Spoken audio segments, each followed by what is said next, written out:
ওকে, তো আমরা তাহলে আর কি শুরু করব একটা একটা করে গ্রুপ করে। প্রথম প্রেজেন্টেশন করবে আবু ইসাক এবং তাসিনুর রহমান খান। ওদের টপিক হচ্ছে gallium nitride power transistor. Abu Ishaq and Tasin. Yes, sir. Okay, please start করো।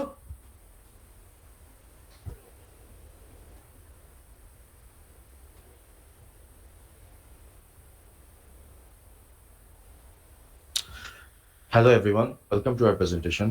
Our topic is gallium nitride power transistors. Myself is Tasin Rahman Khan, and my group name is Abu Isak Praman. So, our topic addresses these following courses outcomes. These are CO3, CO4, and CO5. CO3 is the comparison between different materials and selecting the most appropriate one for our application. CO4 demonstrates the capacity to extend learning beyond classroom activities, and CO5 describes the environmental issues in the processing and recycle of electronic materials. So, to go any further into our topic, we must discuss and understand the background theory of transistor, power transistor, and power IC, and also the extraction and disposal process of the material. So, transistor is a device that regulates current or voltage flow and acts as a switch or gate for electronic signals. Uh, Power transistor is a special type of transistor which is used in high power amplifiers and power supplies and suitable for applications where there is a lot of power being used. The difference between transistor and power transistor is that power transistor can supply a lot of current, and it prevents the transistor from melting or burning down, and it is quite larger than the normal transistor. And power IC is an integrated circuit for power management and extraction disposal process. We have to know about it. We have to know the environmental impact, and we need to know about how the material was extracted and as disposed of. So these are the material requirements for power transistors we need to maintain in order to have more efficient and better power transistors. These material needs to have good thermal and electrical conductivity, needs to have high electromobility. Its power efficiency and power density should be good. It also have a good we also need to have a good heat capacity, and also need to have a proper band gap. So identification of materials. So in order to identify which materials are being used for power transistors, we must have to fulfill the previously shown characteristics and properties. These are material requirements for for this application. Material needs to be environment friendly, and material needs to be easily acquirable. It means that extraction process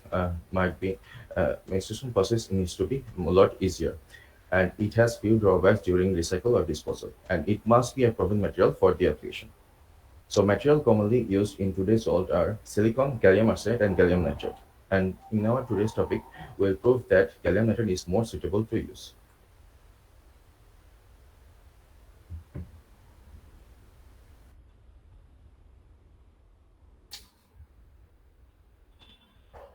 The energy cost, system cost, which needs to be lower, and environmental sustainability.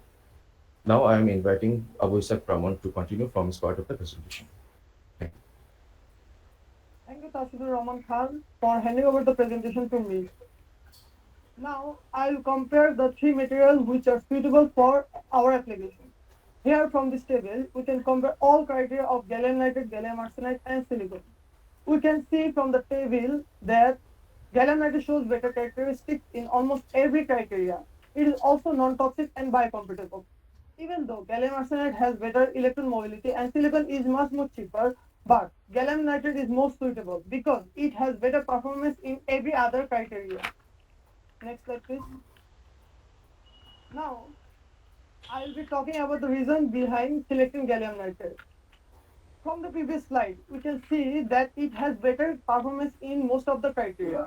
Along with that, gallium nitride has higher efficiency and higher power density, which allows it to reduce the size, weight, and component count of the power transistor, and that will result in the reduction of power consumption in power electronic system.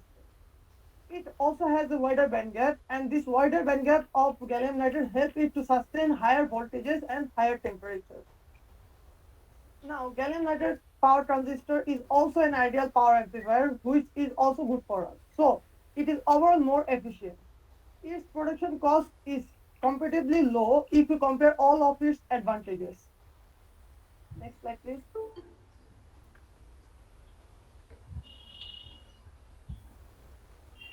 Okay. Environmental impact of a material is most important criteria for selecting a material. Now we will be talking about the environmental impact of gallium nitride.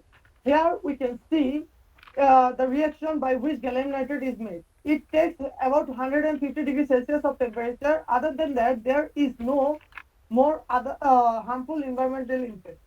The raw material of gallium can also be found by smelting, which is the process of getting metal from its ore with the help of temperature. All of these are more environmental friendly if we compare the process of other materials. Again, each gallium nitride power IC sheet could save up to 4 kg of carbon dioxide emission. So it could save up to 2.6 gigatons of carbon dioxide emission per year, which is equivalent to the emission of 650 coal-fired power station. It is estimated that about 33 gigatons of carbon dioxide will be reduced if we only use gallium nitride in the next few years. But gallium nitride has a drawback. It is hard to recycle, but it is easily disposable as it is non-toxic and biocompatible. So it contributes positively in our environmental impact. Next slide, please. Now, to conclude, we can say gallium nitride has started a new era in power electronics, as it has major advantages over other materials in the same application. It also fulfills all the requirements for our own application, which is power transistor. It is also easily acquirable as it is hassle-free to extract, and its production process is also much easier. Finally, we can say it will mark an era for our power electronic system, and it will have a impact in major impact like silicon for our own generation. Uh, Next slide, please. Here we have given some references from which we collected our data, and this is all for us from us. Thank you, sir. Thank you for giving us the time. Everyone, thank you. This is all.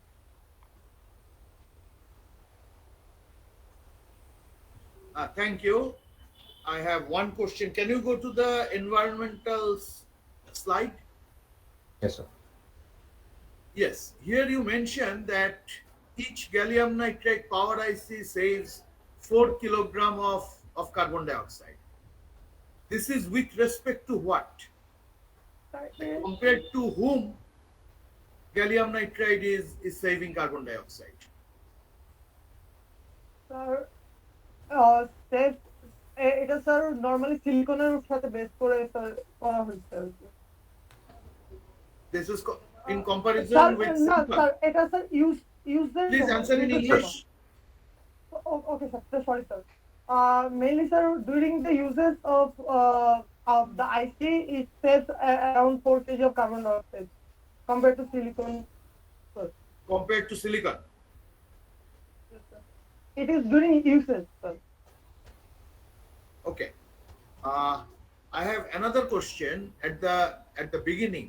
Can you go to the towards where you were comparing different materials and using the selection criteria? Go up. Okay. Go to the next slide. Next slide. Okay. Here you mentioned that gallium nitride will reduce the size and weight of the component count. Can you explain why? Sir, Why would gallium nitride reduce the size of the component? sir, it is mainly, it has a higher power. No, I'd like to hear the answer from Tasinur Rahman. Okay, sir. Because of high power efficiency and high power density, because of these two reasons that gallium nitride has, it helps to reduce the size and the weight and component count of the power transistor. Okay, thank you. I don't have any other question. Thank you, sir. Okay, thank you.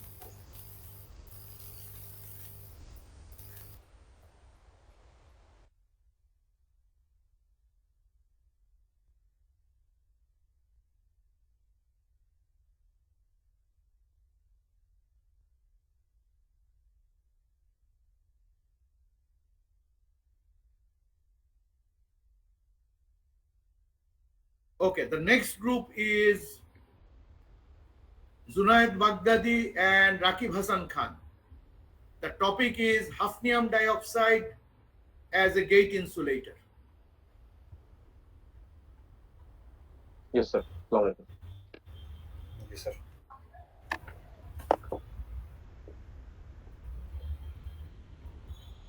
Okay, please start.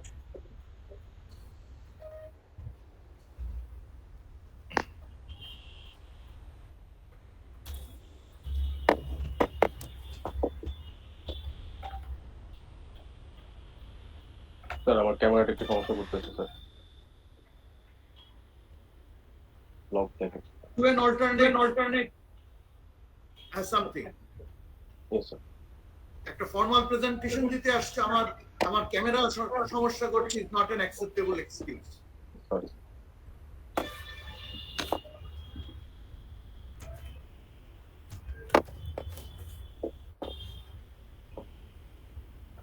Please start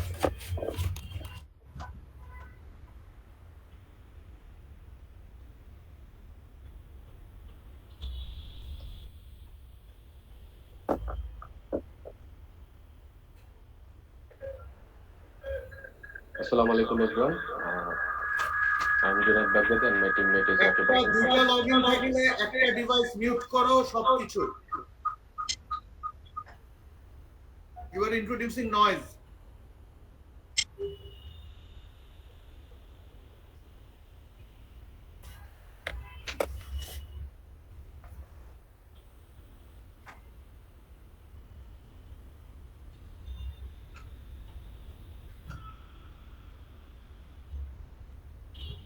I can't hear you. Mic off, sir.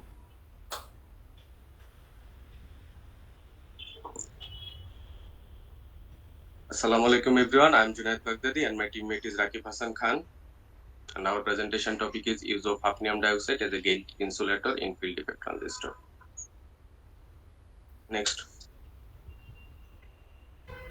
Here is the course outcome of our assignment. Next. The context. Next. Here we have introduced hafnium dioxide. Hafnium dioxide is also known as hafnia. It is one of the most common and stable compounds of hafnium. It is an electrical insulator, band gap of 5.3 to 5.7 electrovolt. And here are the properties of hafnium dioxide.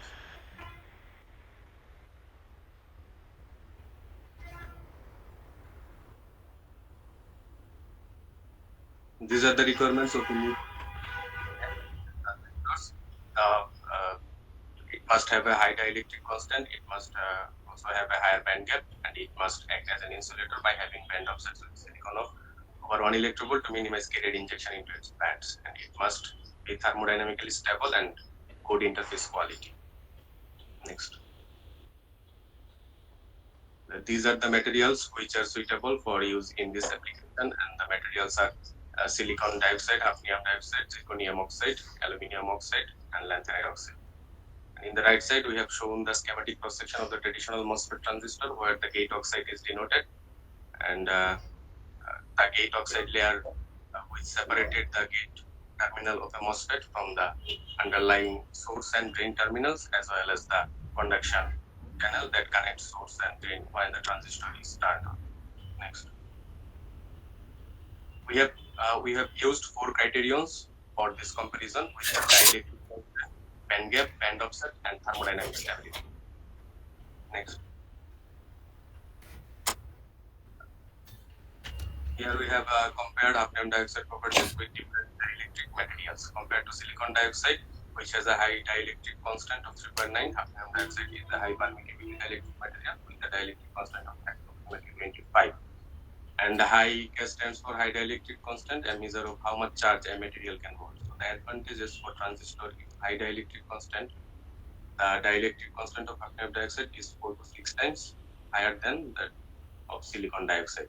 In the right side table, we have shown for our chosen materials the static dielectric constant, experimental band gap, and conduction band offset on silicon of our candidate dielectrics. Next,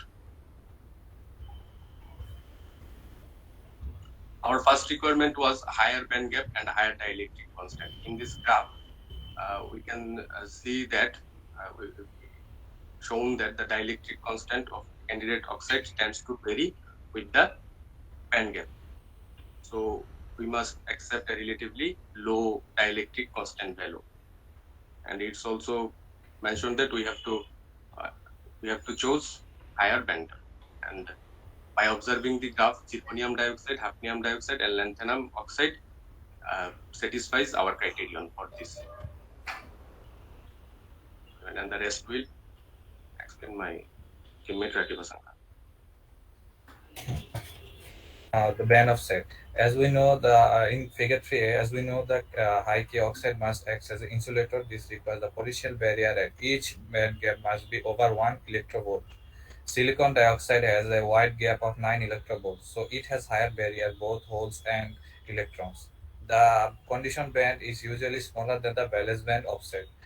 This limits the choice of oxide of those of the oxide of those that band gap is over 5. The oxide satisfies the criteria are zirconium dioxide, hafnium dioxide, and lithium oxide. As lithium oxide dielectric constant is very high, we cannot choose it. Here in figure 4, the leakage current density is shown of various oxide. Hafnium oxide from good shape is 23, for germanium oxide from good shape 24, for the lithium oxide iodide 15. Here hafnium alloys are preferable than La oxide because the La oxide is hygroscopic. It means La oxide absorbs moisture from the atmosphere. Thermodynamic stability. The oxide must not react with silicon to form an undesirable layer that may short the channel. Here, zirconium is more reactive on Si than hafnium, despite zirconium dioxide and hafnium dioxide have similar properties. For this reason, we have chose hafnium dioxide over zirconium dioxide. Environmental impact. Here we have shown a life cycle of a material. The main parts of the life cycle material are manufacturing, the use of materials, and disposals. Every stage of this life cycle has a impact on environment. France expectedly produced 30 tons of half million each year. It produced like 45%. France produced 45% to the half million in the world, and followed by USA 41%, and Ukraine and Russia both produce 8% hafnium each year. The recycling rate of hafnium is still to be 1%. Uh, the end of the given is contamination, the nuclear industry, and the low percent constant are super alloy. It is very likely that there is no post we recycling in being carried out recently. Hafnium poses do not treat plants. Plants takes up small amount of hafnium from soil which they grow. The effects of animal of hafnium, the toxicity of hafnium metals or it dust are skin. Animal studies indicates that hafnium compounds cause eye, skin, and mucous You have membranes 30 irritation seconds and more. liver damage to the animals. Conclusion. For this factor of evidence, we can see that hafnium dioxide has higher dielectric constant, lower leakage current with thick layer and thermodynamic stability, and very good band gap and conduction band offset. There's a no negative effects on environment. That's why we and semiconductor industry chose hafnium dioxide over silicon dioxide and other application.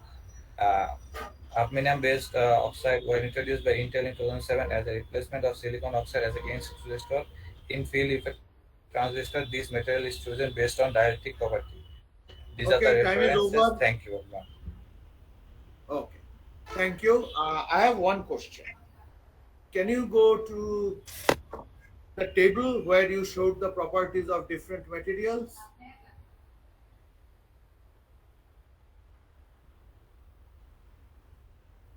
Go to the table where you showed, yes, this table. Okay. Here you have explained why zirconium oxide is bad because of reaction with silicon. But I did not understand why lanthanum oxide is bad. It looks like that hafnium oxide, lanthanum oxide is even better than hafnium oxide. Then why do you choose hafnium dioxide instead of lanthanum oxide? Lanthanum oxide is hygroscopic, sir. Hygroscopic. What lanthanum oxide is? Hygroscopic, sir. What does it mean? It means, sir, it absorbs Sir, water from environment or surrounding. Okay, so that's not an issue. Did you mention it anywhere that it is hygroscopic? That is an issue. I could not see it in any of your slides. Have you mentioned that? So we wanted sir, I to have mentioned in my presentation, but we didn't mention in slide. Okay, so it's not in the slide. So by looking at the slide, I don't know why lanthanum oxide is uh, not good. Okay, my other question is, you mentioned one of the requirements that the dielectric, the material should have high dielectric constant. Why? Why do I need high dielectric constant?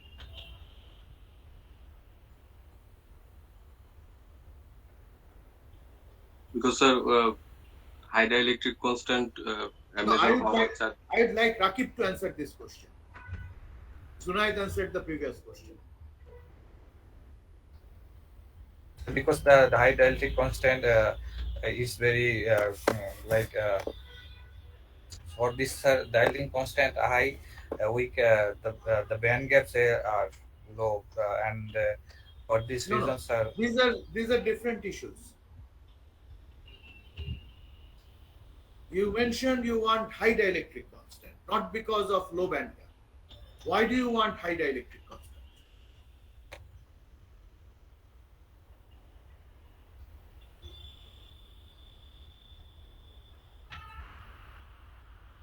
Okay, Zunaid, can you answer? Why is high dielectric constant a requirement? Yes, sir. Because, sir, high dielectric uh, constant means, sir, high dielectric constant means, sir, actually how much charge a material can hold. So for the field effect transistor is required, sir. You should have looked And for that answer because this is at the center of your presentation. Your answer is not correct. Okay, you may close your presentation now. Thank you.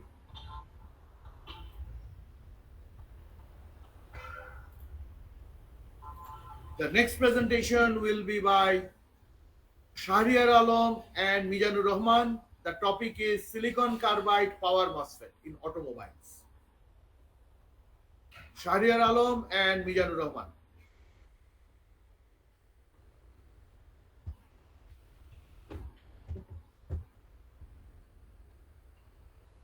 All right, sir. Please start.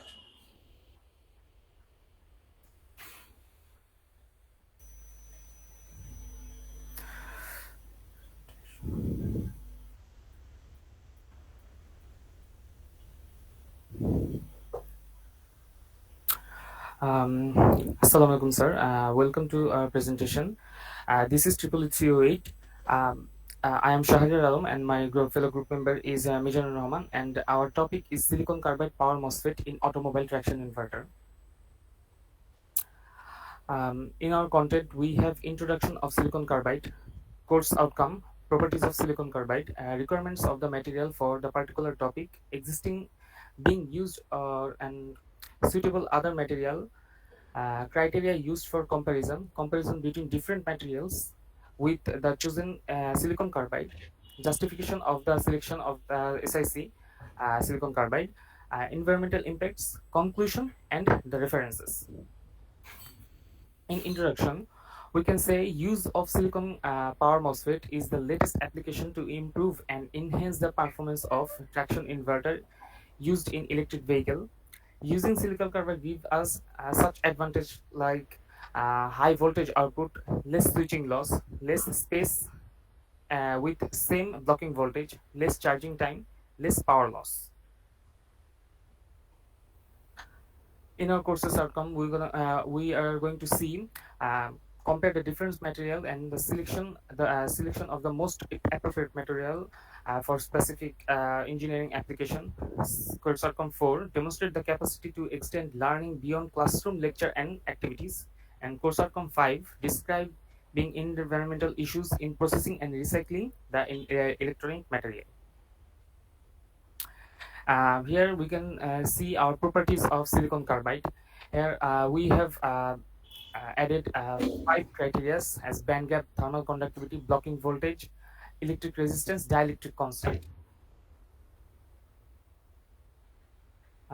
Inner requirements of the material for power MOSFET interaction inverter, we need higher band gap, less electric resistance, high thermal conductivity, high blocking voltage, and power output from the MOSFET we are going to use, or the material MOSFET we are going to use, or we requires.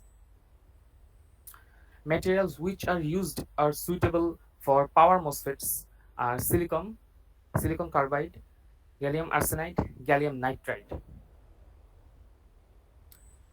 The criteria which are we going to use for comparison and the final selection of the material is band gap, thermal conductivity, blocking voltage, electric resistance, and dielectric constant. Here is a comparison table in which we gonna see band gap, thermal conductivity, dielectric constant, resistivity, and blocking voltage to compare the other candidate materials with our chosen silicon carbide. Now my next fellow member, Mizanur Rahman, is going to take the place. Thank you.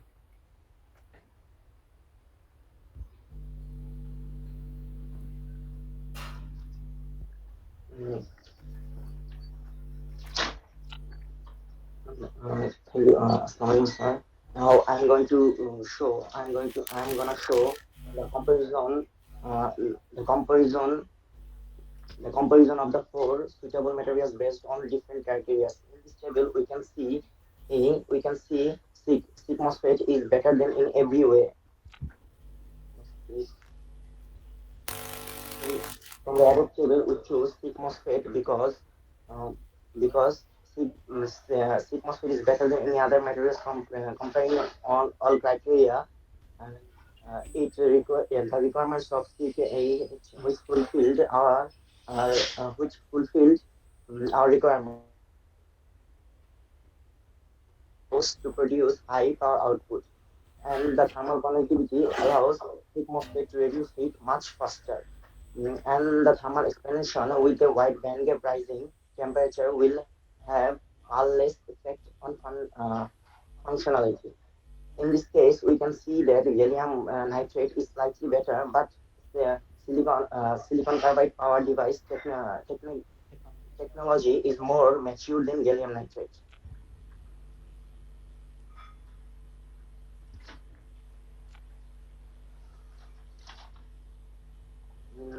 This now the environmental impact of silicon power MOSFET during extraction to fabrication of silicon carbide. On processing, silicon requires very processing the silicon MOSFET requires very high temperature, about to high temperature. That's why the more carbon emission. Silicon mining removes large number of groundwater, so it creates fresh water scarcity. Making silicon crystal needs silicon gas. From this production, silicon tetrachloride is created as waste, which is toxic. And the semiconductor wafer production requires high energy water and chemical consumption, which plays negative role on the environment. And the environmental impacts during disposal of silicon MOSFET. To decompose the silicon, incineration, it needs high pressure and temperature. SiC is so durable that it does not easily biodegrade or decompose. And C can affect breathing. Yeah, it also affect in our breathing. And the exposure to of sick may cause pneumoconiosis. The sick is not, and also otherwise, sick is not as toxic or harmful like other materials. And the conclusion of this assignment is in pharmacy, we use of silicon is the most efficient, and silicon carbide fulfill all the requirements of power MOSFET induction inverter of electric automobiles, and it also meet all the criteria comparing with the other materials. As we can see, silicon carbide has the wider band gap, better thermal conductivity, high blocking voltage, and less electric resistivity, which allows the power MOSFET become the most efficient component in traction inverters of automobiles. And this is there are some reference which we follow throughout this entire assignment. Thank you. Okay, thank you. So, My first question, what is a traction inverter?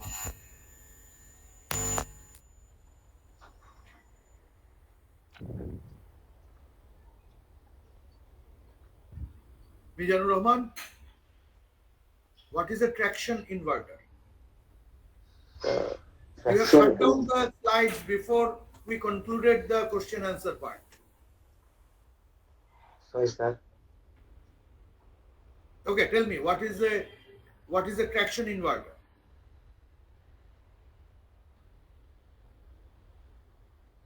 traction inverter. Yeah, you have used that.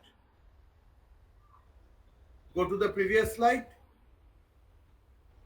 Go to the conclusion slide, please. Here you have mentioned the power MOSFET in traction inverter of electrical automobiles. What is traction inverter? So, so it's a inverter which is in the automobiles which convert the DC AC to DC.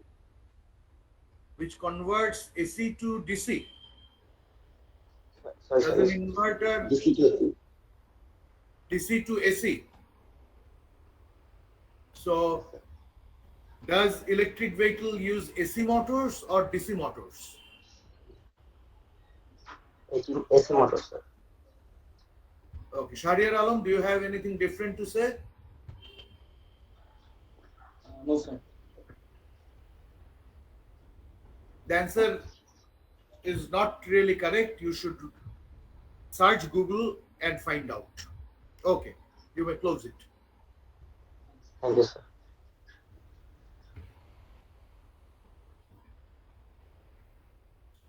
Okay, next group, Abdul Razzaq Sarkar and Hasibul Hussain Konok. The topic is cadmium telluride solar cells.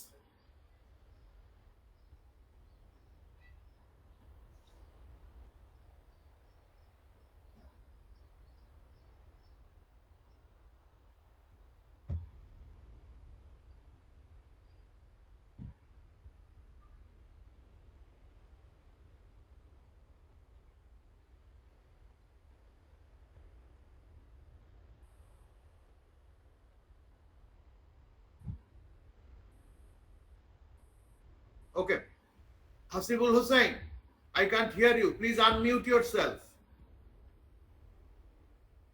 Hasibul, I cannot hear you. তুমি নিজে mute করে কথা বলছো।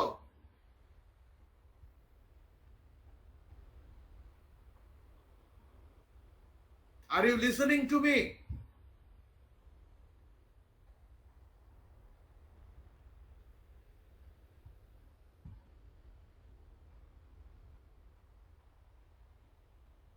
Hasibul Hussain,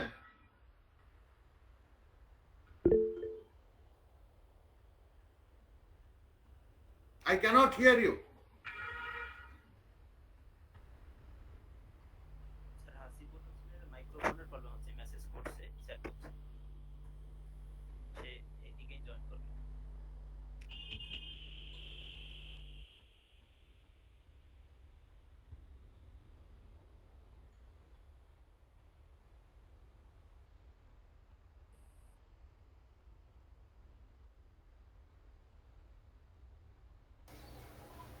আসসালামু আলাইকুম sir.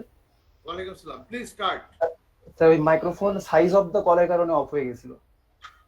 তো আমি যখন বলছি তখন তুমি কথা বলেই যাচ্ছ, তোমার কি স্পিকারেও সমস্যা? না স্যার, স্পিকার ওকে আছে। কানটা একটু খোলা রাখো। Okay sir.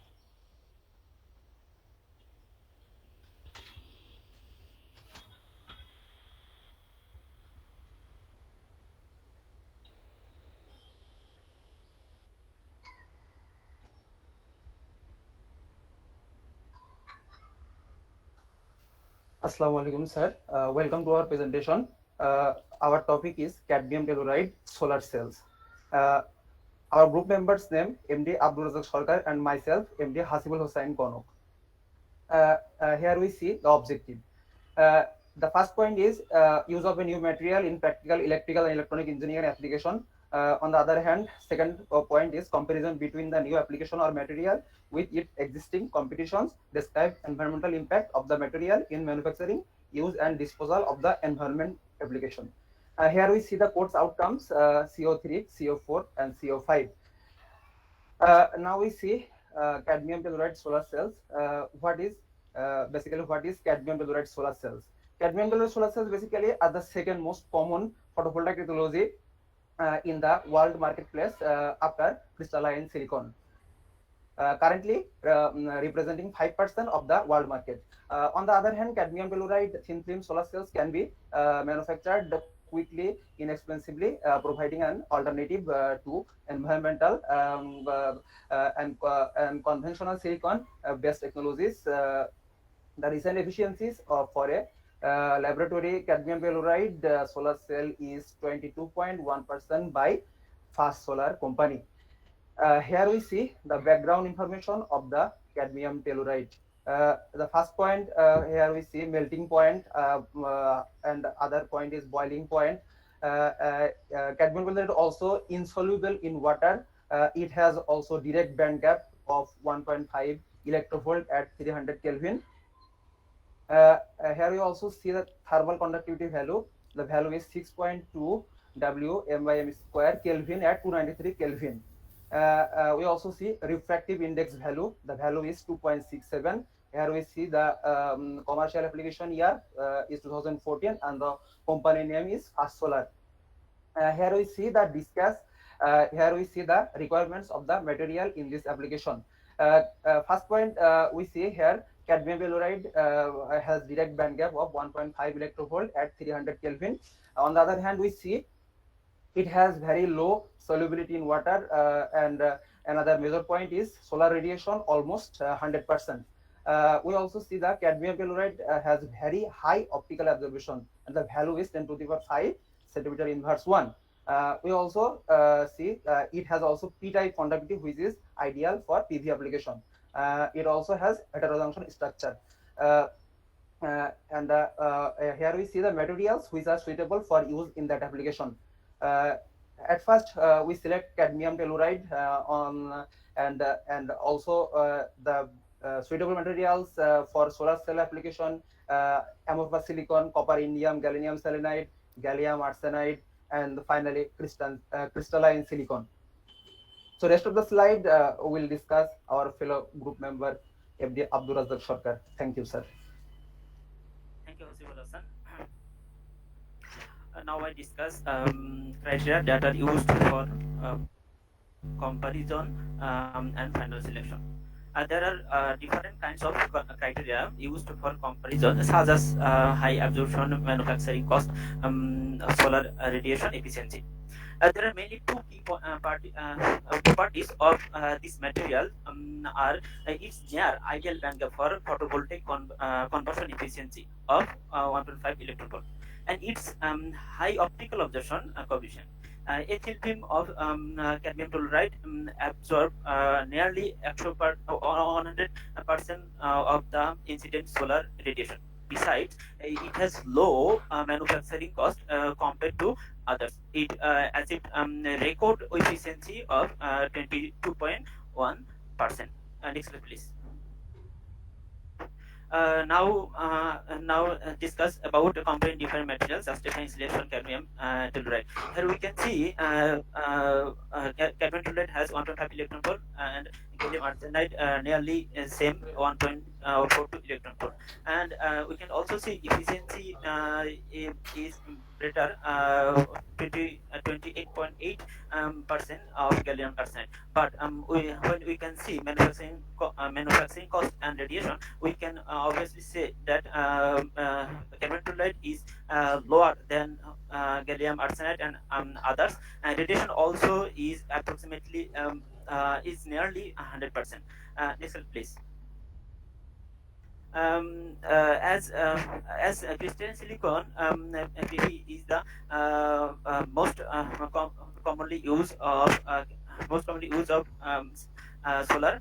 So we here we compare with crystalline silicon. Here we can see that efficiency of crystalline silicon 20 from 25%, and cadmium telluride required up to 31% more space per kilowatt installed. But but we can see residential. We can see application of crystalline silicon also residential, commercial, and industrial, and use of application of cadmium telluride is commercial and industrial. But one main advantage of cadmium telluride technology is low cost manufacturing. Cadmium telluride panels can be found at low price of 0.46 watt dollar per watt, which is 70% cheaper than the cost for crystalline panels. Another strong advantage of cadmium telluride technology is that it is less affected by strong changes in compared in temperature, delivering constantly higher voltage in PV system. By above reason, we can select cadmium telluride without any doubt. Next slide, please. Okay, environmental impact of cadmium telluride. Environmental impact is the most important issue to select a materials. Cadmium telluride has positive and negative also has positive and negative impact also. But comparison with positive impact is more higher than negative impact. Reducing toxic emission is the most impact You have of 1 minute more. reducing toxic emission is the most impact from for our world temperature, and it is recycled and safely disposal also life cycle 30 years. Negative hazard as a heavy metals, it is hazardous materials, and cadmium telluride production facilities may cause environmental issues if the accidentally higher production. Toxics and silicon also is a bad impact. Next slide, please. This is our conclusion. Above all, cadmium telluride solar panels are cheaper, lightweight, resistance, and have high efficiency, and are easy to manufacture, making them excellent for a wide variety of applications. The future of cadmium telluride thin film solar panels is very promising. And these panels are the preferred option for space aircraft, some solar farms, and we could see Okay, your time has this is stopped. solar. Please Thank you, stop. sir. Thank you, sir. Our Okay, thank you. I have a couple of questions. Can you go to the comparison table? Yeah. Here, what do you mean by radiation? I did not understand. so, The radiation last column. is radiation by light radiation um, to light. Sorry, sir. From light to electric radiation. So Electric you are current. saying it is 100% for cadmium telluride. Nearly 100%. I can say nearly If 100%. the absorption is 100%, then why is the efficiency only 28%? This is not correct. Sir, nearly 100% efficiency. If 20. the efficiency depends on how much light is absorbed. So if 100% light is 100% radiation is absorbed, so why is the efficiency only 21%? And in gallium arsenide, if the absorption is low, then why is the efficiency higher? Does Sir, not make sense. sir, I don't know what is the uh, mechanical term. What is the source of this information? Where Uh, did you take this column from? That cadmium telluride has 100% radiation and all others have low radiation? Sir, uh, exactly 100%, not nearly 100%. No, it's not I even near took this 100%. information. I took this information from a research paper. Um, I don't think this information is correct. The second question is in the environment, uh, go to the environmental slide. Yeah, entire life cycle for cadmium telluride is 30 years. What is this? What is the source of this information?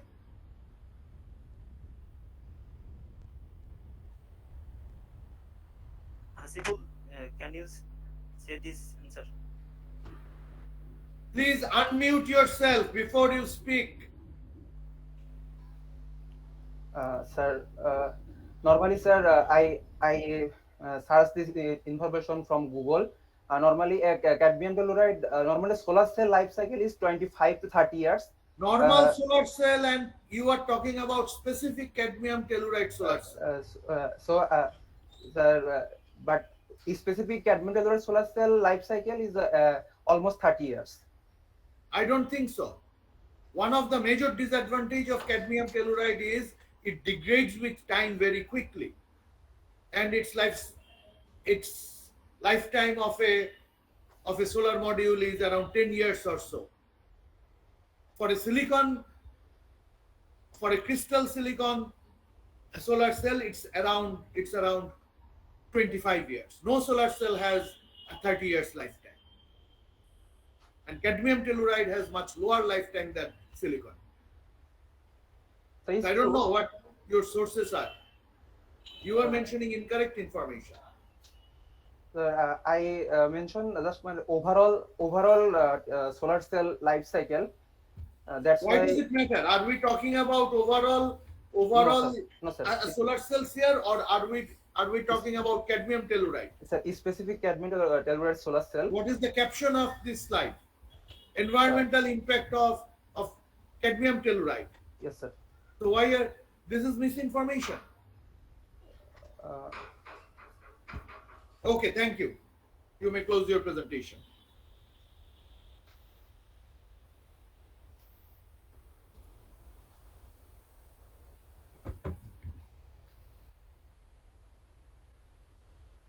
Okay, the next group is Amit Mondal and Adnan Hussain. The topic is CIGS solar cells. Amit Mondal and Adnan Hussain. Yes, sir.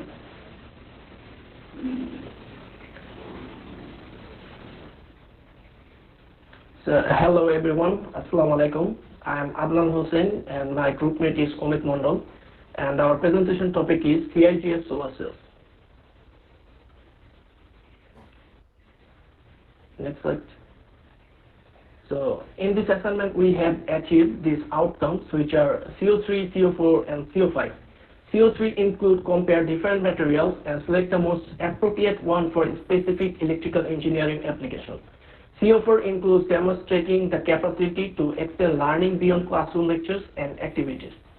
And CO5 includes describing environmental issues in processing and recycling of electronic materials.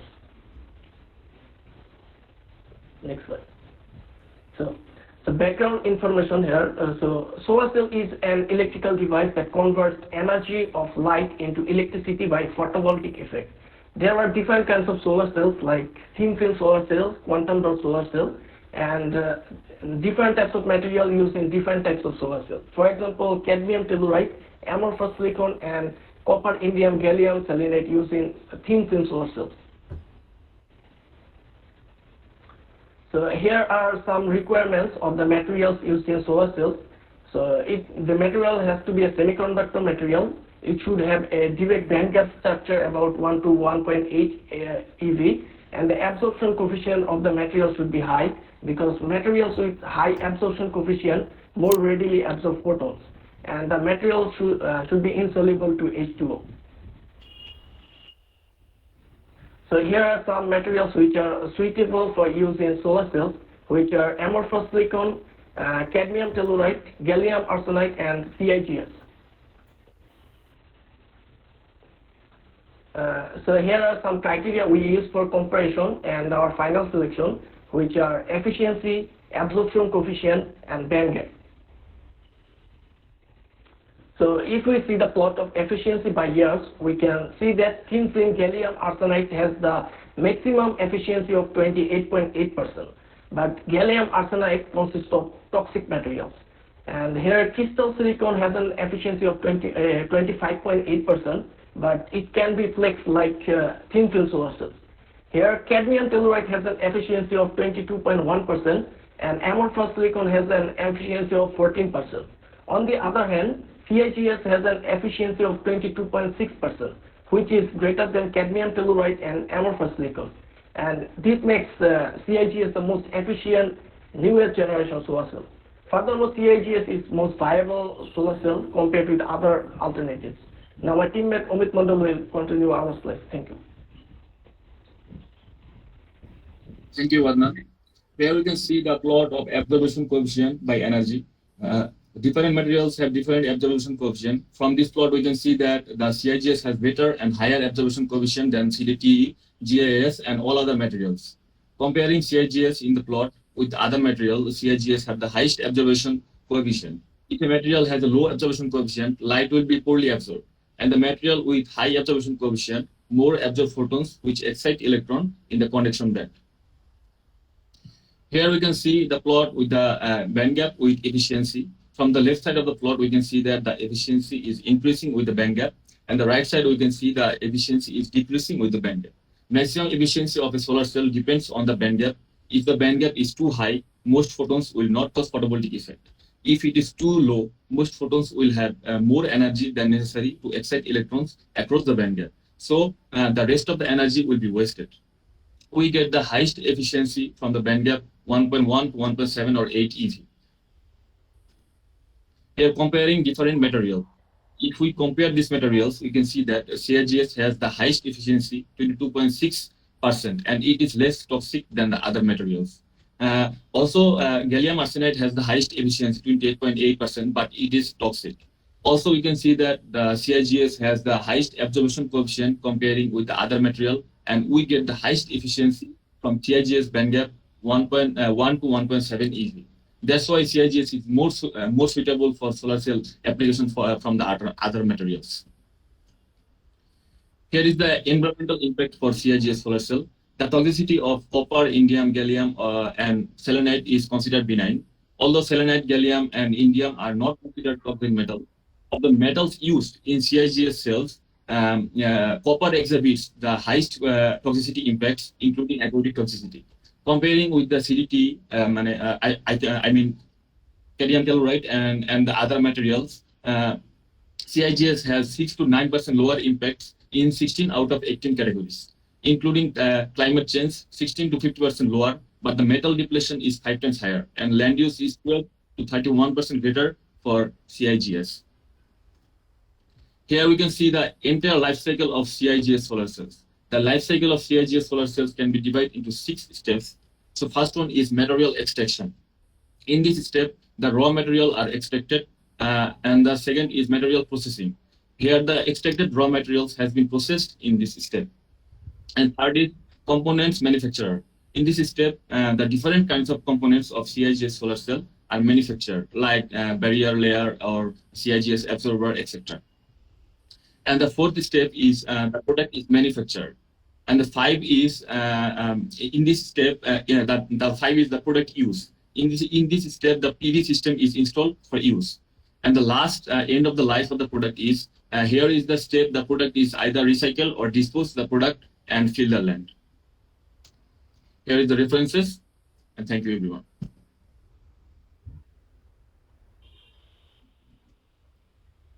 Okay, thank you very much. Actually, this was a very good presentation. Excellent presentation.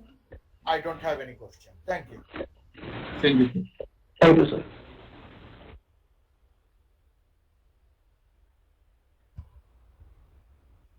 Okay. Next presentation is by Mohammad Shuja Akbar and Gulam Rabbi Tarek, CZTS solar cells.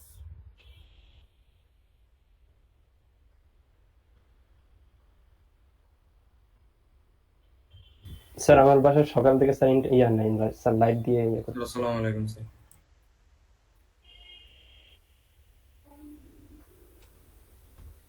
Okay, presentation করতে পারছো Suja ji Akbar? Sir জি sir জি sir পারবো ঠিক sir আছে, করো। Okay, please start. Okay hello everyone assalamu alaikum my name is Muhammad Shuja Akbar and my other group mate is MD Gulam Rabbi Tarek we are going to discuss about a semiconductor selection for a solar cell application next the objective of this assignment is to select the best semiconductor material for a solar cell application. Collection of background information and calculation will use to justify the decision. Different semiconductors will be compared. Impact of the copper zinc tin sulfide semiconductor in solar cell on the environment will be discussed. Next. Here is there are the addressed outcomes in this assignment through background theory, calculations, comparisons, and environmental impact. At first, background theory. At first, we want to know what is a copper zinc tin sulfide. Copper zinc tin sulfide is a semiconducting material. It is emerging is an alternative light absorbing material to the presenting thin film solar cell technologies. Here we can see electrical properties of zinc tin sulfide, copper zinc tin sulfide, electron affinity 4.5 electrovolt, dielectric permittivity 10, band gap 1.45 electrovolt, electron thermal velocity 1 into 10 to the power 7 centimeter per second, hole thermal velocity 1 into 10 to the power 7 centimeter per second, electron mobility 50 centimeter per volt second. And lastly, hole mobility 50 centimeter square per volt second. Next. Here is the energy band gap E is equal to hc by lambda. Here h Planck's constant, c speed of light in the vacuum, and given wavelength is 0.7 micrometer, and final answer 1.65 electrovolt. Next. Here we can say crystal structure of crystal structure of zinc tin sulfide, and the crystal structure of the zinc tin sulfide is a tetragonal. We can see orange color atoms are copper, gray color atoms are zinc, and blue color atoms are tin, and lastly yellow color atoms are sulfur. Requirements of copper zinc tin sulfide material. Firstly, low cost earth abundant replacement for copper indium gallium selenide cells. Copper zinc tin sulfide is the favorable choice due to the numerous material advantages for solar cell applications. Optimum direct energy gap, a higher absorption coefficient, and good electronics properties.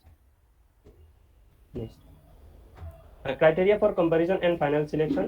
Cost effective and higher solar cell efficiency are the main criteria. CZTS had direct optimum band gap with a high absorption coefficient. CZTS absorber would increase cell efficiency and reduce fabrication method. And this was my part. Now the rest of the part will discuss my group mate Gulam Rabbi Tarek. Thank you, sir.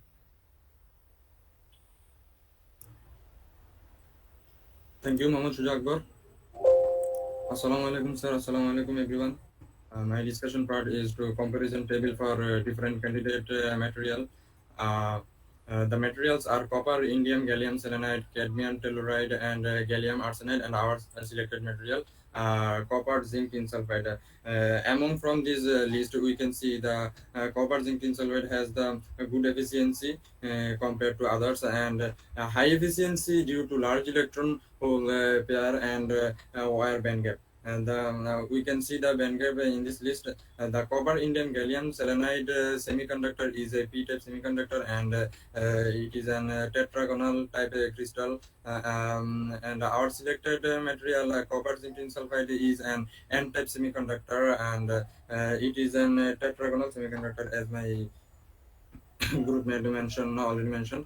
Uh, other similar why we chose copper zinc tin sulfide. Copper zinc tin sulfide is a non-toxic material, a low cost, it has low cost, higher conversion efficiency, and stable operating lifetime.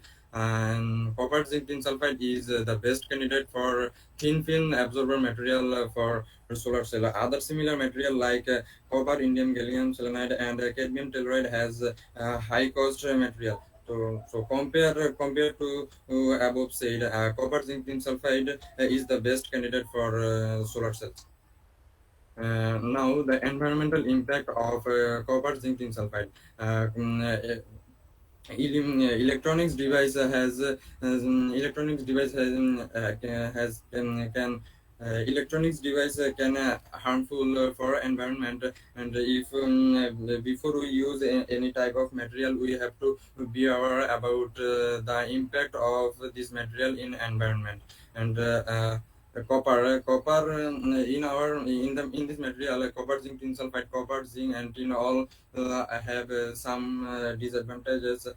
Copper does not break down, thus accumulates in plants and animals. A high level of copper can causes nausea, vomiting, and diarrhea. Zinc industries release a high level of zinc in the air, and it can also release by water and in soil. It can causes urinary problem, genital fungal sepsis, neurological problems, and other many problems. Tin also compound can enter body by water and also and air. It can causes it can affect by bloodstream. And sulfur can causes bronchitis, lungs problem. It can causes acid rain. Conclusion: although our selected material has some harmful side, but it is less harmful material compared to copper, indium gallium selenide, and cadmium telluride. As we know, cadmium indium are harmful material, and it's a toxic material. Copper zinc tin sulfide grabbing the attention of customer for its good efficiency and cost effectiveness. These are the references. Thank you, everyone. Assalamu alaikum, sir. Okay, thank you. I have a few questions. Don't close the presentation yet. Open Yes, the sir. presentation. When you are comparing different materials, okay, go to your conclusion. Why? Okay, let's skip this slide. You are saying CZTS is non-toxic, it has low cost, it has higher conversion efficiency, right? Yes, sir. Okay, now go to the comparison table with other materials. Okay, here you don't mention anything about cost. So how am I supposed to know that this is inexpensive? You don't mention about a toxicity. So how do I know that others are toxic?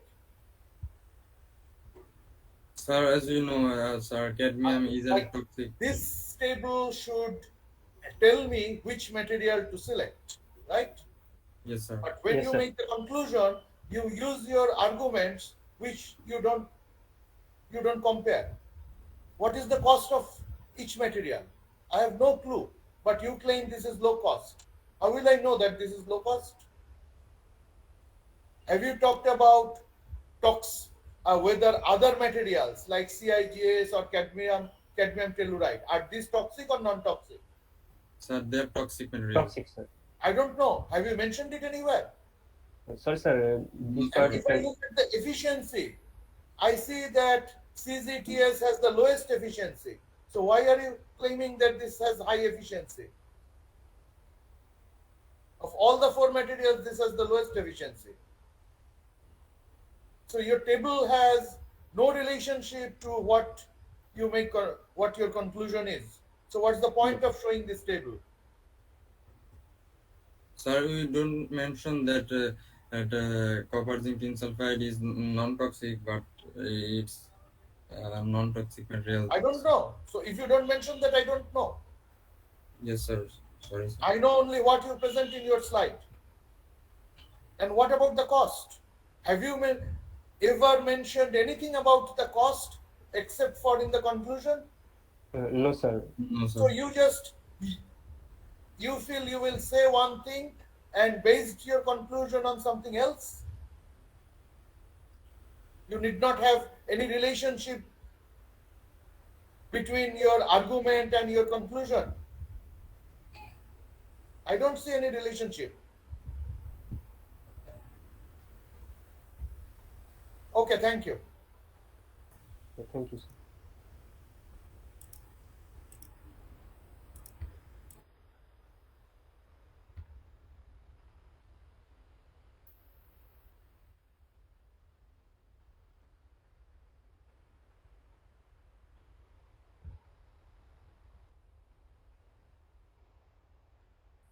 Next presentation, Topu Bonik and Saifuddin Ahmed Shohag.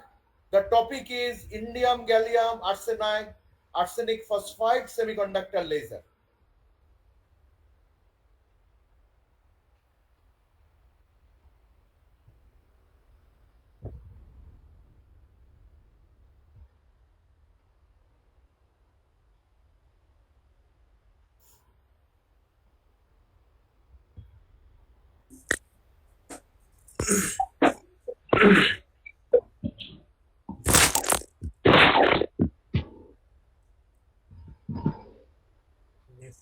Next surface. Okay, please start. Okay, please start.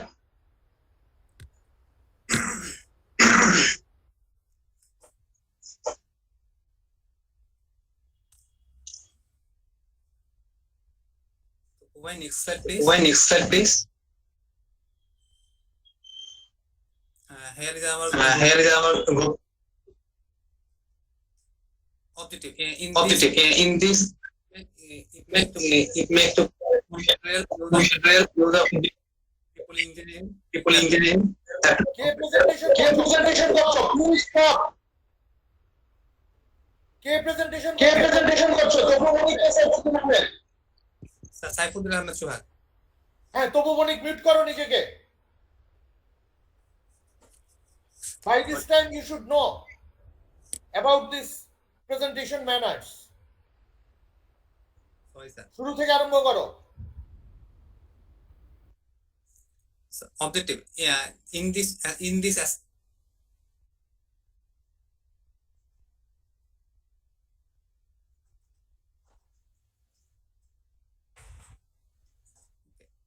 এখন তোমার কথা কিছুই শোনা যাচ্ছে না Saifuddin Ahmed. sir, in this assignment we present on a new use of a known material and a new material to in a practical in electrical and electronics engineering comparison to be made between new application and environmental impact of the material. Next slide, please.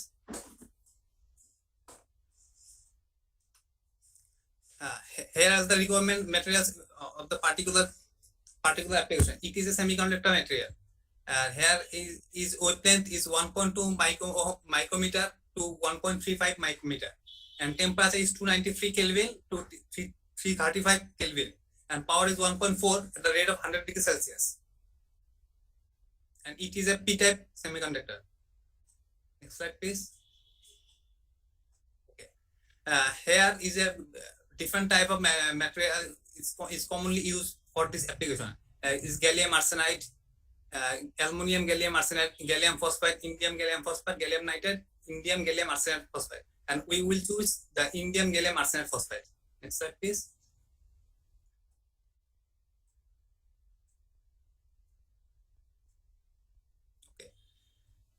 Here is the criteria for comparison and final selection. Indium gallium arsenide phosphate and gallium arsenide is based lasers is ground by a metal organic chemical vapor deposition MOCVD have been shown to have the similar reliability in the indium gallium arsenide phosphate in the system. In this work, we report the fast long-term reliability of aluminum-free lasers. Lifetime testing was performed on several uncoated lasers and randomly selected from a signal water wafer at high power at watt. High temperature is 60 degrees Celsius for operation. For over 3,000 hours operation, none of lasers showed any noticeable degradation threshold current and efficiency. Optimized 808 nanometer lasers diode with uncoated facet emitted high output powers of 10 watt and 7 watt in pulse of continuous wave operation. A properly designed indium gallium arsenide laser structure provide an around transverse beam with a divergence of 26 degree, which is convenient for efficient laser light coupling into an optical fiber and pumped in the YAG crystal. For comparison of 30 to 48 degree divergence of aluminum gallium arsenide laser. Next, I propose to Topu Bonik Bhai to come the next slide, please. Thank you. Hello everyone. Here I am talking about compare different candidate materials and justify the final selection. And compare aluminum gallium arsenide laser versus indium gallium arsenide phosphate laser. Indium gallium arsenide phosphate laser two widely problems: catastrophic optical damage and dark line and dark spot defect. When we choose indium gallium arsenide phosphate laser, these two problems were eliminated and significantly increased device lifetime. Regarding dark line, dark spot migration, and catastrophic optical damage, indium gallium phosphate laser diode material is clearly superior to aluminum gallium arsenide. Here I discuss about environment impact. Laser pointer contain metals, plastics, and electronics parts. Each of those industries has specific waste produced by laser pointer assembly has no specific waste until the laser pointer is disposed of. A laser pointer contains small amounts of hazardous materials such as lead and some toxic semiconductors. Like others electronics assembly, it may be suffer for the environment. In the long term of recycle the component. Though this is expensive and these are few programs in place to recycle of reuse electronics. This may change in the future. Thank you. Thank you. Do you think that your presentation addresses the requirements mentioned in the guideline?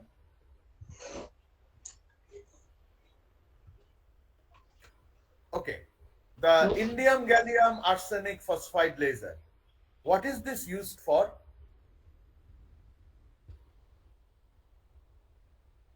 What is the application of such laser? Sir, communication, optical fiber. It's okay, but in case optical fiber communication. But in case of environmental impact, you are talking about laser pointers. Laser pointers are used in optical fiber communication. No, sir. The frequency range, that 1.1 to 1.35 micrometer, is it visible frequency or is it infrared? 1.23 to 1.35. Is it visible or is it infrared? Do you know? Sir, infrared. Infrared, sir. So, do you make infrared laser pointers?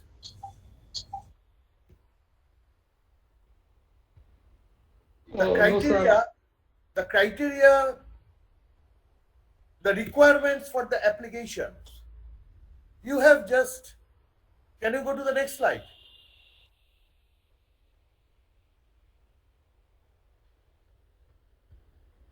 Can you go to the next? Yes. No, the next. Okay, keep this slide. Your requirement is 1.2 to 1.35 micrometer. What about gallium phosphide and gallium nitride lasers? Are they suitable materials in this wavelength range? Is No, gallium arsenide suitable in this wavelength range? None is. No, sir.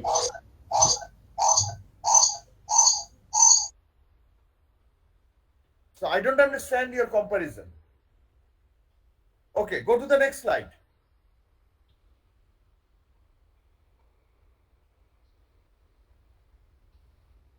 What does it mean? This you have copied from a paper. Am I wrong? 10 watt, 7 watt, temperature 60 degrees Celsius. What does this discussion even mean? I did not understand. I have no clue. How is this relevant to the presentation?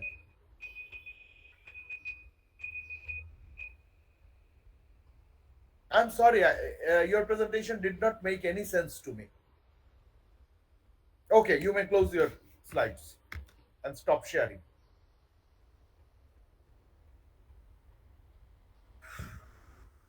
Okay, next group, Sonet Ghosh, Abdullah Al Mamun. The topic is gallium arsenide microwave integrated circuits.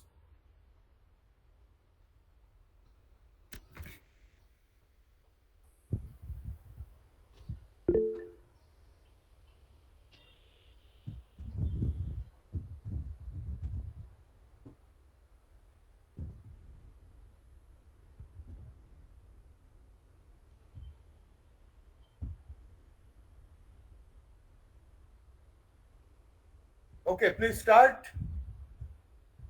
Correct.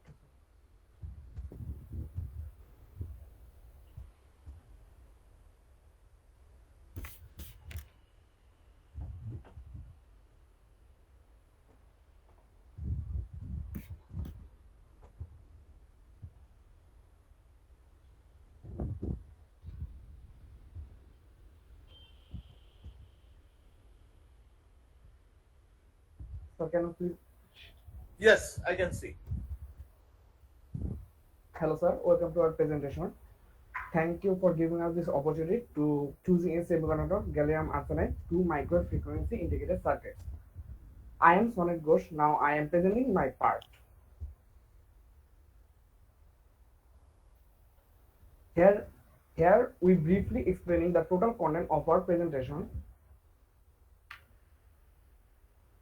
This is the outcomes of your given assignments.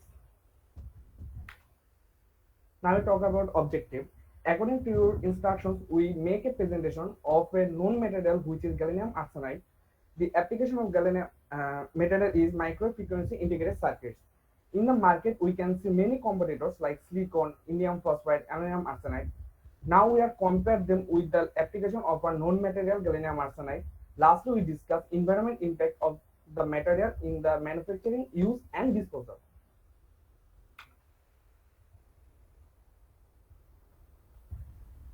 The application was micro-frequency integrated circuits. In these circuits, the rate of frequency often at 1 GHz or higher. Small electronic devices that operate on electronic and electromagnetic frequencies such as mobile phones, GPS devices, remote control systems, and imaging equipment employ this type of circuits. For our selected application, gallium arsenide is appropriate because of its wider bandgap and lower thermal conductivity.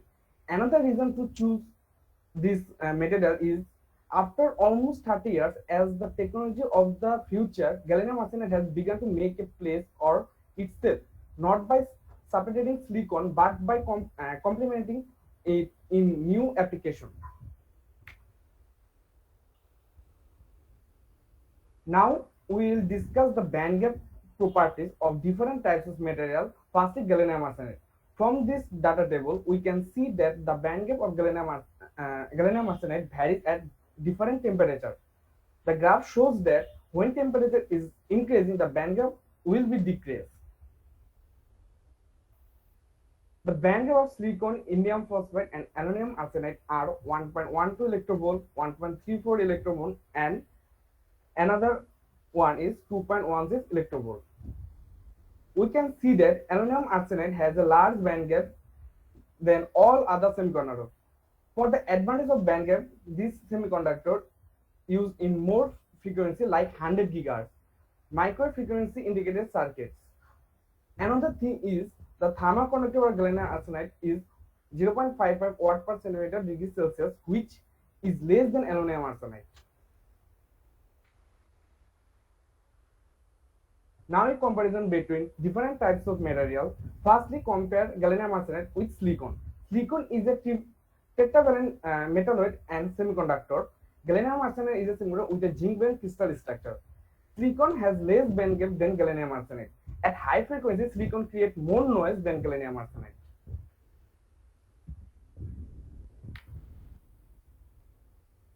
Now we compare another material, which is aluminum arsenide. Aluminum arsenide is a semiconductor with a cubic crystal structure. From the table, we see that band gap and hole mobility of aluminum arsenide is more than gallium arsenide. On the other hand, electromobility of aluminum arsenide is less than gallium arsenide.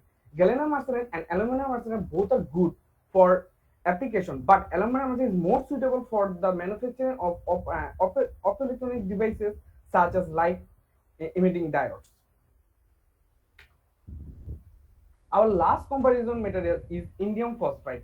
Indium phosphide and gallium arsenide both are semiconductors with a zinc-valent crystal structure, but they have different band gap. Indium phosphide has less bandwidth, hole mobility, and electromobility than gallium arsenide.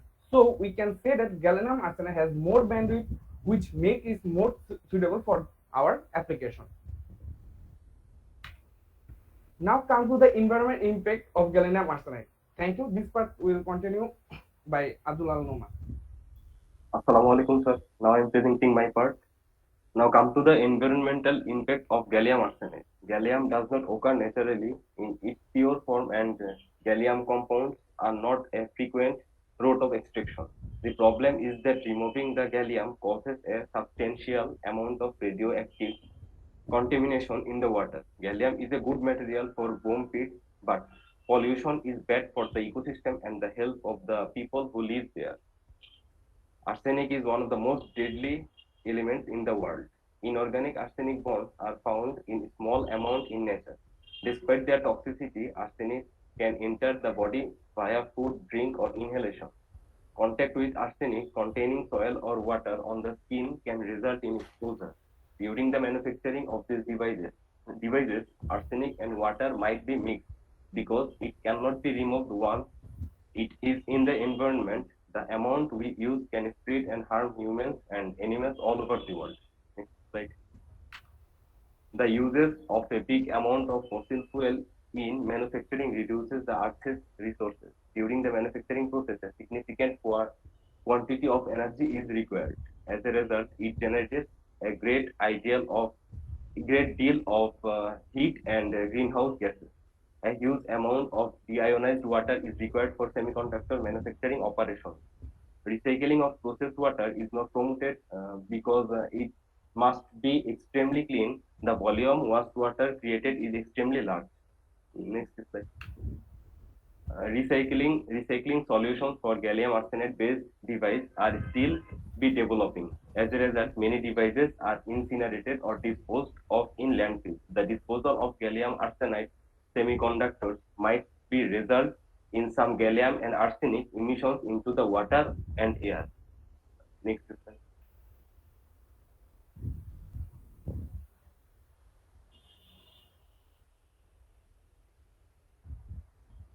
Semiconductor devices should be disposed of in landfills. Increased toxicity in the environment posing a risk to human life. It contributes to global warming by emitting greenhouse gases.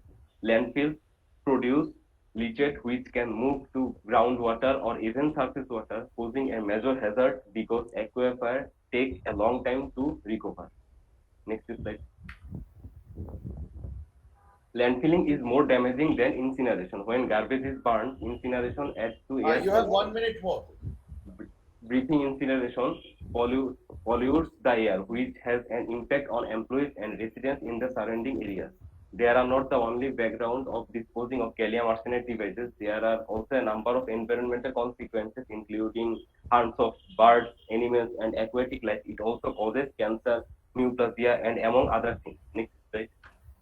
And this assignment gives us knowledge about semiconductors. Here we work by using band gap thermal conductivity and Hall mobility. After doing this assignment, we get to know about microwave frequency integrated circuit, and finally we have learned about the negative effect of semiconductor on the environment and people's life. Next slide. Here we have provided our link from which we have collected our all data and information. Thank you.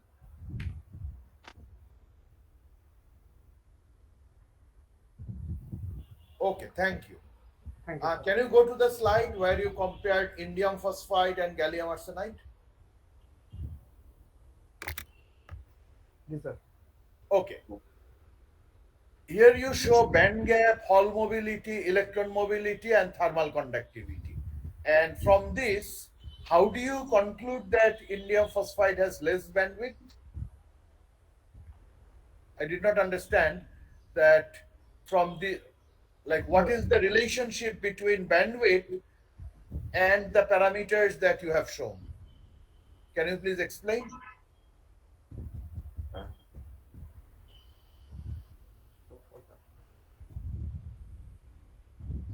Sir, here you can see the band gap of indium phosphide is less than gallium arsenide.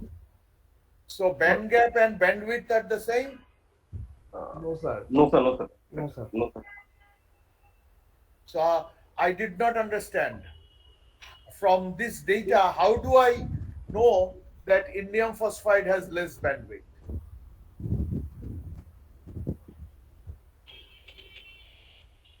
Sir, we compared that actually Where do I get the bandwidth information from?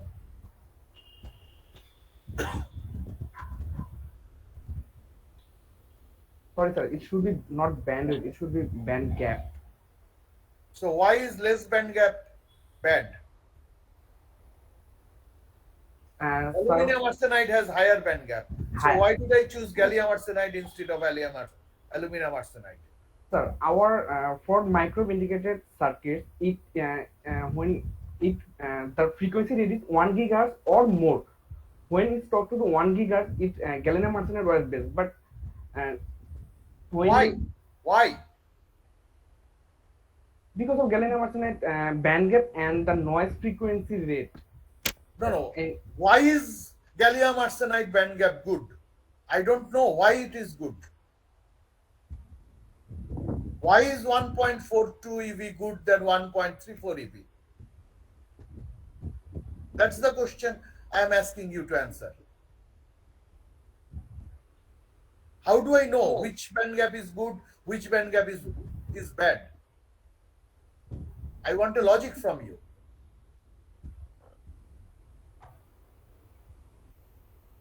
Okay, you have mentioned that low thermal conductivity is good. Why? If you go up in the slide, can you go up? Go up. Okay, here you have mentioned, yes. No, go to the previous slide. Go up. Yes. Okay. At the end, you say gallium arsenide have lower thermal conductivity and wider band gap. For this reason, we choose this material. Why is low thermal conductivity We good? collected this from I don't know where you collected it from. You have to justify and what you say. Why is low thermal conductivity good in microwave integrated circuit?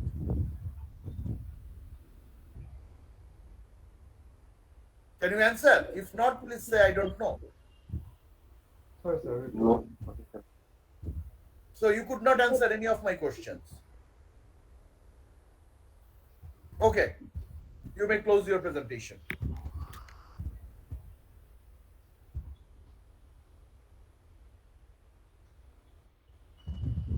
The next presentation is by Shah Arif and Ikrum Hossein.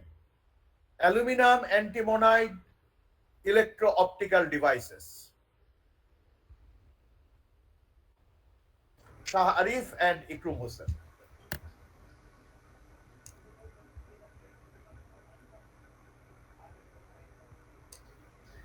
Ikram Hussain, can you please share your screen?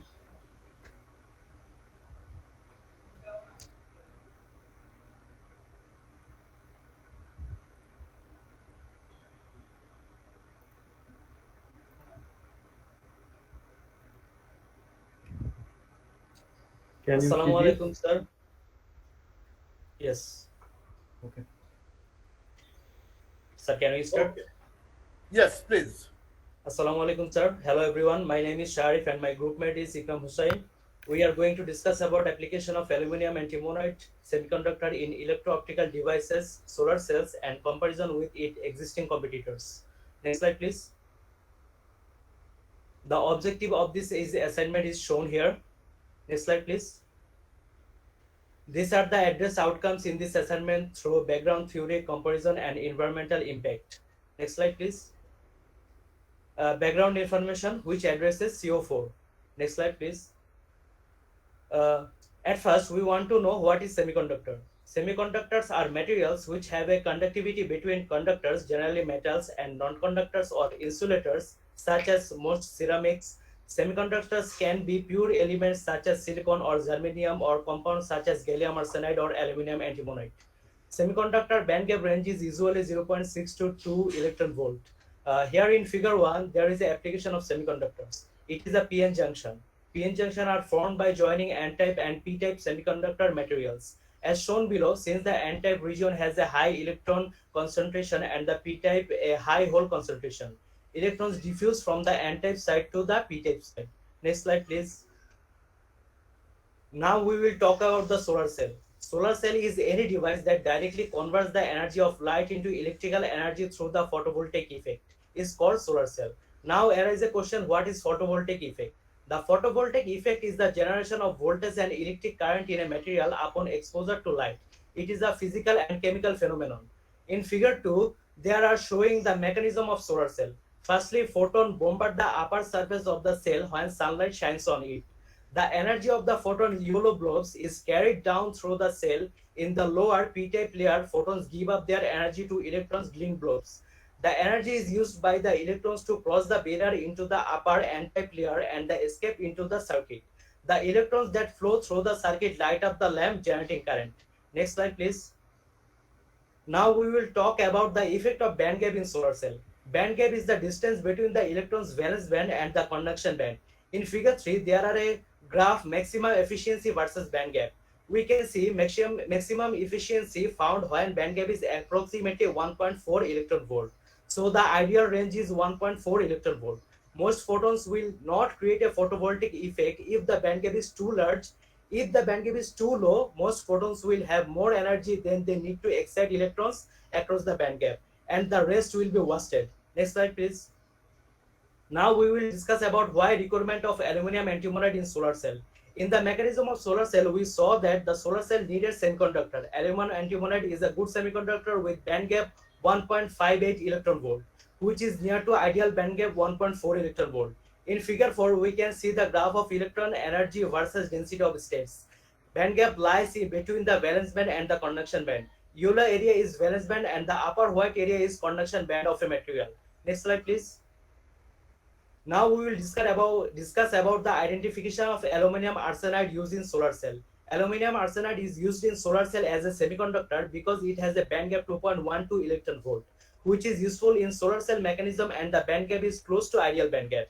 Next part of our presentation will be discussed by Ikram Hussain. Thank you. Hello everyone, I'm Mohammad Ikram Hossain. Now I will do compare between aluminum antimonide and aluminum arsenide. The criteria used for comparison and final selection is band gap. In table 1, we can see that the band gap of those two materials.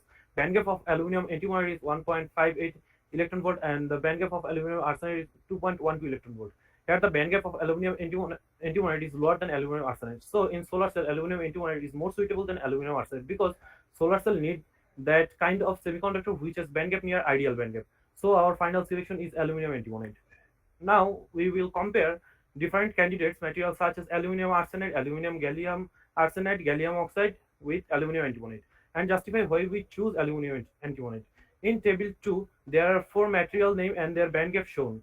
We can see that aluminum antimonide has the lowest band gap among those four semiconductors. So for solar cell, aluminum antimonide selection is most appropriate. Environmental impact address the CO5. First of all, we will discuss about general environmental effect of aluminum and antimony. Both are aquatic and terrestrial ecosystem and significantly affected by aluminum. The mycorrhiza and fine root system of terrestrial plants are adversely affected by high level of inorganic monomeric aluminum. Aluminum is toxic to gill-breathing animals such as fish in the aquatic environment. Now talking about antimony. Antimony is primarily a soil pollutant. It can travel greater distance through groundwater to other location and surface water. Antimony at relatively high level can kill small animals according to laboratory tests with rat, rabbit and guinea pigs. Environmental effect due to manufacture. Solar module frames will use almost all the aluminum for clean energy. Its corrosion resistance and lightweight make it an ideal choice for exposing module to the elements while establishing structural stability. It's a good effect of aluminum for environment. On the other hand, antimony has some bad effect on environment. From a report of Taiwan shows that antimony in semiconductor manufacturing industry, it is found that in the groundwater under the industry districts of northern Taiwan, antimony are found which make the groundwater toxic. Environment effect during disposal. Perfluorocarbon are 9,200 times more harmful to global warming than carbon dioxide. Perfluorocarbon are released when aluminum is disposed. Sorry. Antimony are disposed mainly in landfill and it will mainly pollute soils. Also, it can travel greater distance toward the location and surface water through groundwater. High level of antimony may kill small animals. The principal effect of prolonged antimony exposed in human by inhalation, including lung inflammation, chronic bronchitis, etc. In conclusion, during the assignment, we learned about the semiconductor solar cell and its mechanism and about bandgap. We have also compared among the semiconductor in use of solar cell and did final selection of best according to bandgap. At last, we need to control excess use of this type of materials to control the pollution which make the earth livable place. This is our reference. Thank you everyone. Okay, thank you. Actually, I did not understand that you would be talking about indium antimonides solar cells. Electro-optic devices typically means optoelectronic devices. I was expecting a presentation on optoelectronics. So Okay, solar cell is now, also part now of my question is, has anyone commercially built aluminum antimonide solar cells? Has anyone ever commercially built this solar cell? Sir, in Wikipedia we found a name we forgot here. Sir, in 2013, a company built a a solar company. cell with aluminum Fine. antimonide. Okay. What are the, you have already seen a number of presentations on solar cells. What are the most common materials for making solar cells? Sir, we found Silicon. in internet is silicon. Silicon. And what else? What other materials? Sir, gallium arsenide also used Okay. in solar cell. Gallium arsenide is also used. But you Yes. have not compared either with silicon or with gallium arsenide. You have compared with some exotic materials which are not really used to make solar cells. What is the reason? Sir, silicon and gallium arsenide is the best for the solar cell, but we are comparing, sir, aluminum arsenide with the aluminum antimonide. Why? Uh, Why? What is the band gap of gallium arsenide? You know? It is 1.41 eV, which is the perfect band gap that you were mentioning. So yes. you ignored the perfect band gap material and compared the 1.5 eV with all other worse materials. Is this how engineering does? Hiding the best materials or the most popular materials? Sorry, sir, it's our fault, sir. Is the band gap the only issue for selecting a material for solar Sir, cell? no, sir, but But sir, we focus on band gap here, sir, so only. you have not mentioned any other criteria. And even when you mention band gap, you actually were hiding the best materials. So what's the purpose of this presentation? By looking at your presentation, someone will assume that yes, aluminum antimonide is the best suitable material for solar cells. Is that correct? No, sir. Sorry, sir, it's our fault, sir. No, no, it's not the question of whose fault it is. It is the question of the effort that you have put. It is not a question of fault, it is the question of effort and the mindset. I have never heard anyone building commercial solar cells using aluminum antimony, and I also don't see you addressing the main competitors for solar cells. I'm sorry. A presentation should not be like this. Okay, you may close it. Sorry, sir. Assalamu alaikum. Sorry, sir.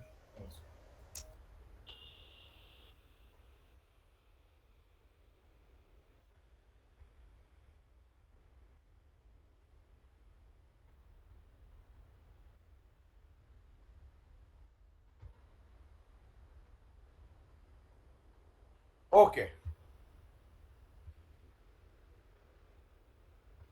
The next group is Abir Hassan and Tahmid Inam.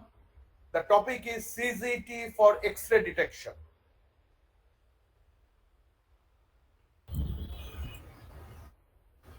Yes, sir. Okay, please start.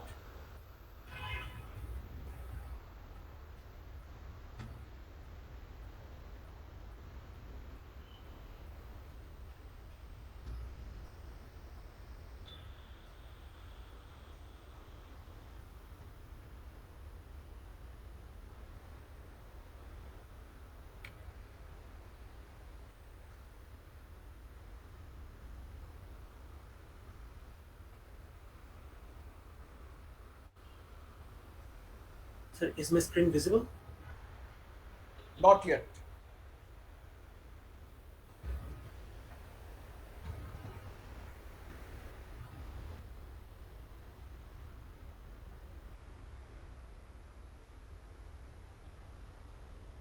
Yes, it is now visible.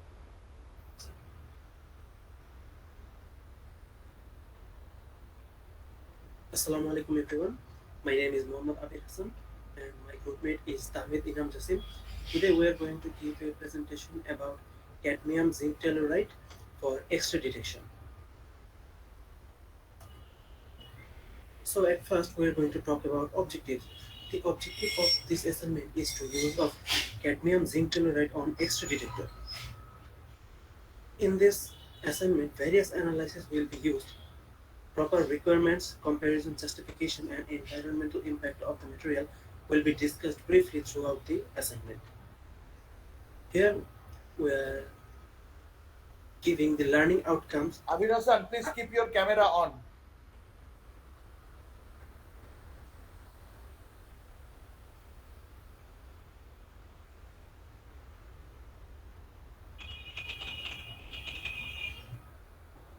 Here we have the learning outcomes CO3, CO4, and CO5.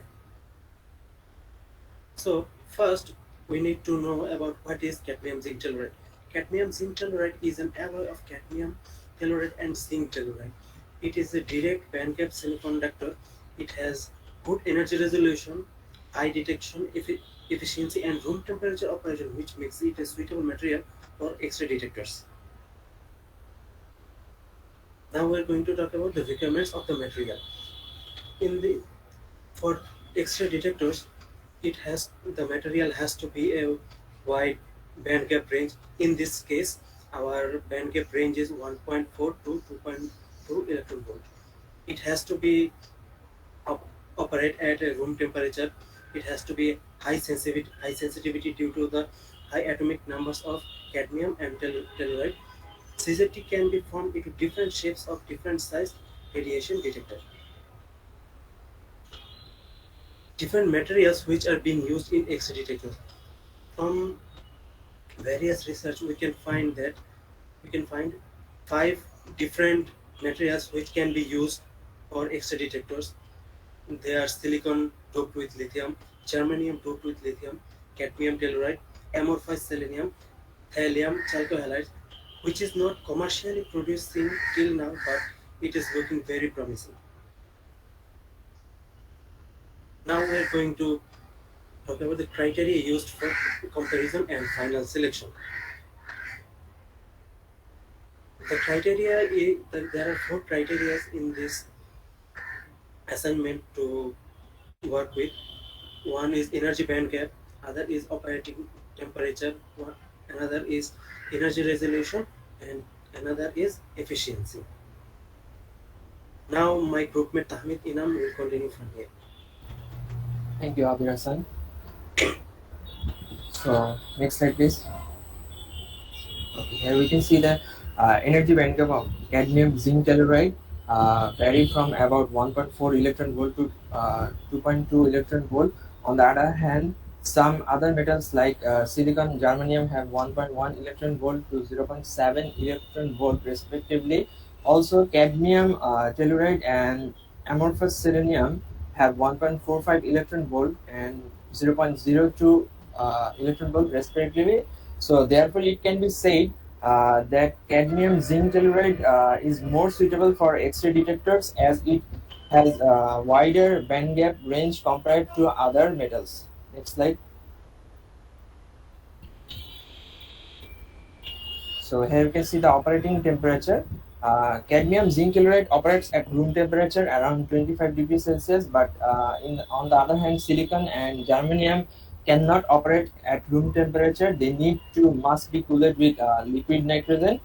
Uh, Energy resolution: cadmium zinc telluride spectroscopic resolution clearly outperforms any commercially available materials. Also, it has high effective atomic number. Next slide, please.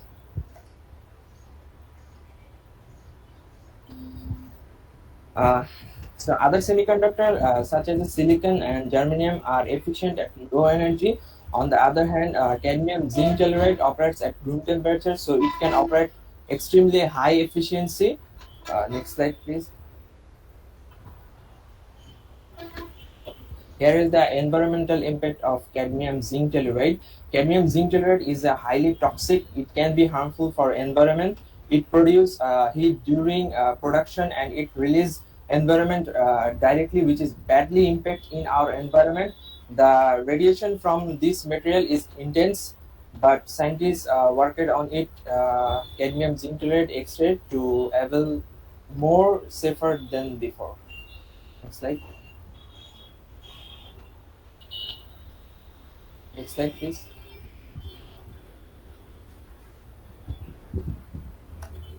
This is the reference of our assignment, and thank you everyone. Okay, thank you. Can you go to the slide where you were talking about the operating temperature in the comparison?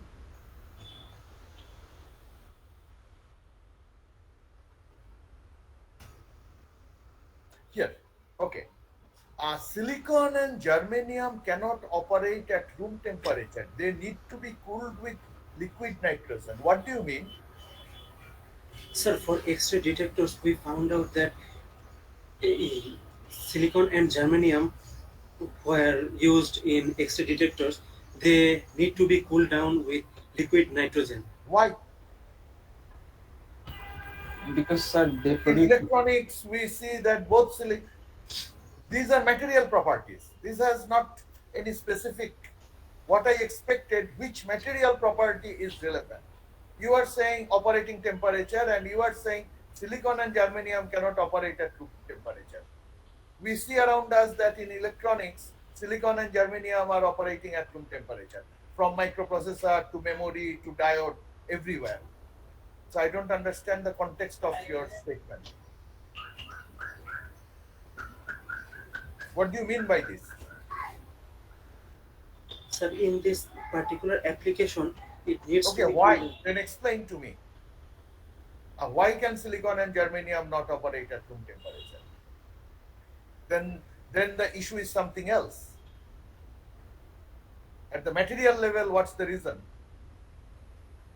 Sir, we cannot say at this moment. So then, why is it a material criteria, material comparison criteria? And I also don't understand why band gap is relevant. You mentioned 1.4 eV to 2.2 eV. Why is uh, that critical for X-ray detection? The energy of a X-ray photon is much higher than this, much higher than this. Yes, sir. So why is 1.4 to 2.2 eV a, a Sir, critical range? I did not sir, understand that. sir, it has a wide band gap range. That means it can process a lot more photons than other. Why? The photon energy is much higher. These photons are hundreds of volts. In X-ray photons are hundreds of volts. So why does it matter whether it's 1 volt or 2.2 volt? Why is this sensitivity so critical?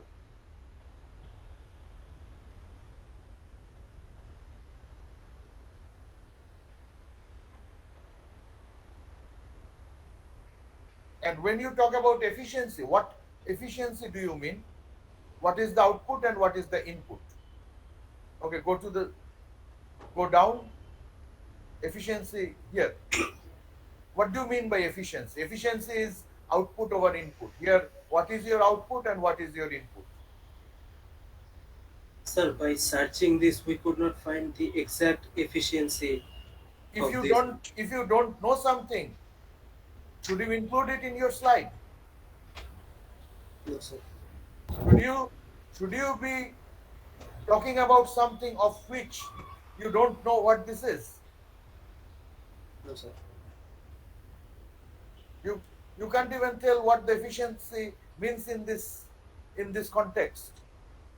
But you are using efficiency as a criteria to select the specific material.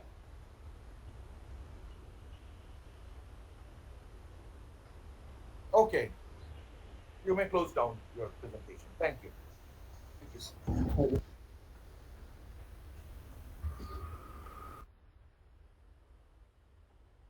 Okay, we have completed 10 groups. There are 6 more. We will take a 15-minute break and then start again.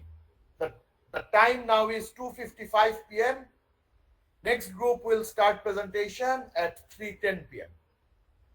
We have a 15 minutes break. Thank you.